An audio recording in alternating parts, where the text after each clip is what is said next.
Before we get started, what I'm going to do is play this Malcolm X clip for you very briefly, and this is very important because in this clip he said something that has always stuck with me from the first time I heard this about 14 years ago. He was speaking about the Supreme Court ruling to desegregate schools, and when speaking on the ruling, he stated that it was a victory with no victory. It was a victory that you can talk about, but a victory that you cannot show me. And after hearing this, we should be moving forward with that same mindset when listening to politicians speak, especially when it comes to Democrats, because though the Republican Party may be the wolf that you know, the Democrats are the wolves in sheep's clothing who will kill you in your sleep once you vote them into office. And with the Supreme Court, if the NAACP can tell me that they want a desegregation decision for me 10 years ago, but yet the schools haven't been desegregated, as I say, this is a victory with no victory. It's a victory that you can talk about, but it's a victory you can't show me. So if you represent the NAACP and you're telling me about this great victory you won for me, when I look at you, I have to conclude that either you have been duped yourself or else you are trying to dupe me. And in most instances where the civil rights struggle is involved, there is no civil rights leader can point to me one concrete gain, practical gain that black people have made in the civil rights field in this country, not only during the past 10 years, but during the past 100 years. Everything Malcolm X said was true then and unfortunately is still true now, especially the part about the NAACP. Only now there are so many more outright turncoats who are in line with the system like Diddy, Charlemagne and the Breakfast Club, Angela Rye, Tamika Mallory, and so many others. Honestly, there are really too many to count. But back to Malcolm X's point, from 1964 up until the present day, black Americans have been blindly voting Democrat religiously, and not one concrete gain has come out of that. And because of this, the black community in America is actually moving backwards. By 2053, the median net worth of black Americans will be 0, and by 2064, black Americans will be 4th on the U.S. population list. In 42 short years, black Americans will become a completely wealthless, insignificant class of people in America. And before somebody hops in the comment section saying we're already a wealthless class in America, okay, fine. I won't argue with you about that. But one thing that is true is that you are not an insignificant class yet. But you will be. And trust me when I say that insignificance is coming way before 2064. Now, there are plenty of reasons that explain how this came to be.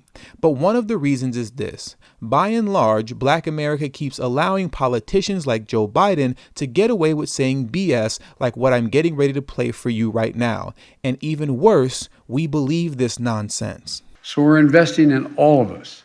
So many of you here helped enact the American Rescue Plan to deliver immediate economic relief, with rescue checks to tax cuts to eliminate. And the estimate is that we've cut black poverty by over 30%.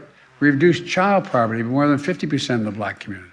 That was a clear-cut example of a victory with no victory, a victory that you can talk about, but a victory that you can't show me. The Democrats are really good at playing the game of selling black Americans on victories that they cannot show you, because these are victories that only exist on paper, but in the real world, in everyday life, it's non-existent. Now, before I expose this for being the meaningless victory that it is, what I would like to do is show you that the Democrats have been running this game on you for quite some time now. This con game of lifting black Americans out of poverty was even played by Obama. Obama was in office for 8 years. In the first 2 years of his first term, the Democrats controlled the White House, Congress, and the Senate.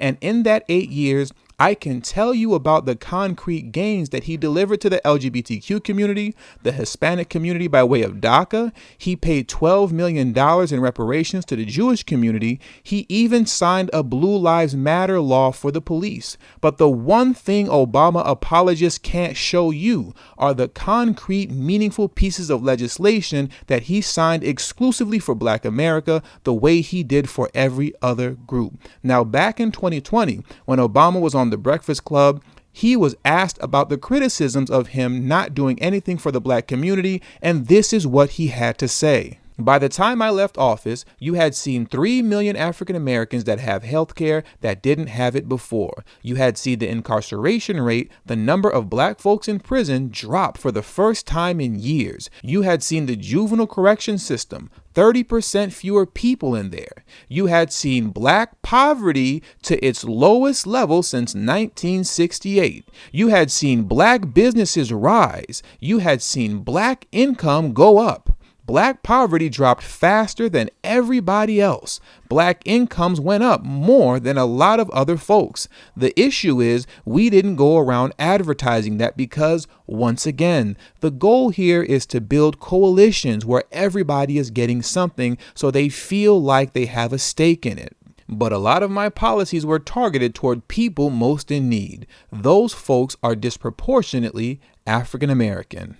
With all of this record-breaking drop in poverty that we haven't seen this low since 1968, and all of the rising black businesses and rising black incomes that happened under Obama's watch, you would have thought that he closed the racial wealth gap. But he didn't. He didn't even make a dent, not even a scratch. No changes were made at all because black Americans are still economically on a downward trajectory to zero in median wealth income by 2053. But everything he said sure sounded good, didn't it? A victory that you can talk about, but a victory that you can't show me, because these are victories that only exist on paper, and they are victories by way of statistics that exist by a hair's breadth, because at the slightest breeze, it all comes tumbling down like a house of cards. And I'll prove that to you right now. Everything Obama just said is no different from the rhetoric coming from Joe Biden concerning black poverty and how the child tax credits are apparently saving black America, lifting us all out of poverty by 30 and 50%. But then what happened? That breeze came. And when the deck of cards fell, now all of a sudden, 3.7 million children plunged into poverty after child tax credit expired. And all of that happened in 1 month. The debate over child tax credits last year was mired in politics. What trade-offs could convince centrist holdouts to back the program? What could its lapse mean for President Joe Biden's Build Back Better agenda? Often missing from the conversation was how the program's expiration would affect families who rely on the monthly income. 2 months later, we have that perspective, and it's grim. About 3.7 million more children live below the poverty line relative to December after the program's termination at the end of 2021, according to a new study by Columbia University Center on Poverty and Social Policy. Child poverty rose from 12.1% in December to 17% in January of 2022, the highest rate since the end of 2020. The loss hit Black and Latino children the hardest. Without the child tax credit, which provided low-income families with up to $300 per child, some 600,000 Black children slid below the poverty line for an increase of 30%. So in a matter of 1 month, Black child poverty increased by 30%. If that is not the definition of a victory that you can talk about, but a victory that you can't show me, then I don't know what is. But if you let Obama tell it, and if you let Joe Biden tell it, they just closed the racial wealth gap. Black poverty is at record lows until that wind starts blowing and the house of cards comes tumbling down. The only thing that the child tax credit did was cover the cost of inflation. But the moment it went away, you were right back to where you started. But as a matter of fact, that's wrong, because you can't be right back where you started when you never left where you were. This is the trick bag of hollow legislation, and the Democrats will be sure to spin this on Black America come election time. When the midterms roll around, they're going to talk to you about how they lifted Black America out of poverty, but we couldn't extend the child tax credit because of the Republicans and Mitch McConnell and Joe Manchin and Kyrsten Sinema. So if you want to get out of poverty, just vote blue no matter who. That's what it always comes back to. And that is the purpose of constantly delivering hollow legislation that are only victories on paper, a victory that you can talk about, but a victory that you can't show me. And with all that being said, that does it for today's video. So please make sure you hit that subscribe button as well as the bell notification next to the subscribe button so you can be notified whenever I release a new video. All social media links will be pinned in the comment section below. Please make sure you text tdhiphop to number 33222. That's tdhiphop to number 33222. That way you'll get a direct text notification whenever I release a new video, but it also serves as a protection plan for myself in case YouTube ever gives this channel the axe. I'll be able to send you a direct link to where you can find me next. And last but not least, for those of you who have a love and appreciation for the work that I put in on this channel, the number one way you can show your support is through Patreon. For only $3 a month, that will help put me in position to take TD Hip Hop Media off of YouTube. Remember, the goal is not to grow big on YouTube, but to grow independent of YouTube. And for those who have issues with joining Patreon, you could also hit the join button that's next to the subscribe button, and that way you can become an official channel member for as little as $3 a month as well. And lastly, if you have not already, please make sure you join the emailing list. There is no way that I can go independent of YouTube if I cannot take the audience with me. And the link to that will be pinned in the comment section as well. Thank you for your time, and until the next video, peace.